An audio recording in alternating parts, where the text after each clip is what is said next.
Yu-Gi-Oh! Your little brother game.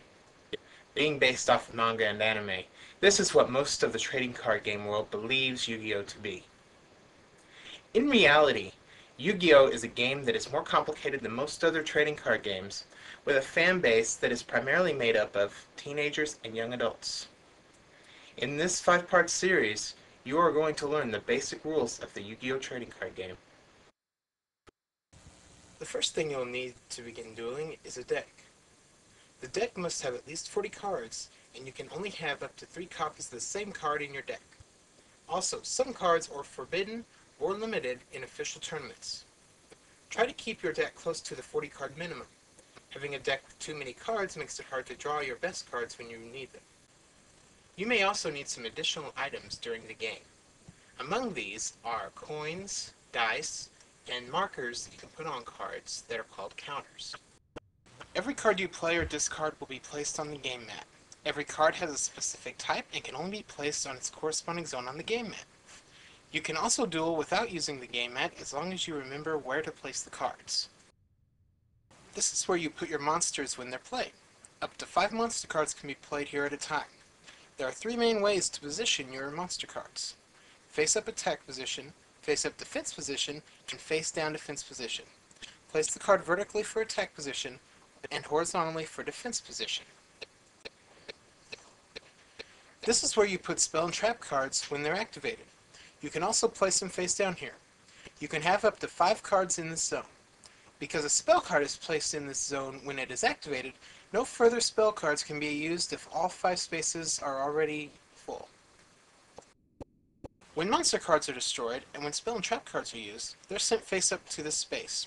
The contents of both players' graveyards are public knowledge, and your opponent can look through yours at any time during the duel. The order of the cards in the graveyard should not be changed.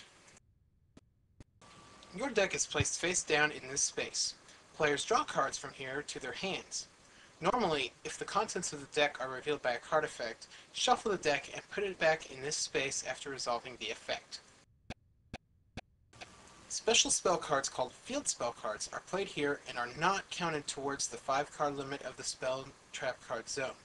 However, only 1 field card can be active at a time, and whenever a new field spell card is activated, the previous one is automatically destroyed. All of your fusion monsters go in a separate fusion deck. Put it face down in this space.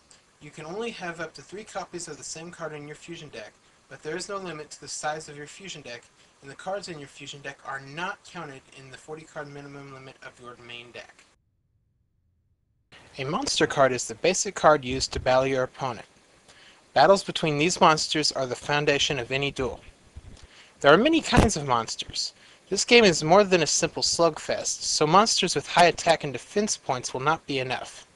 There are also monsters with strong special effects, even though their attack and defense points are low.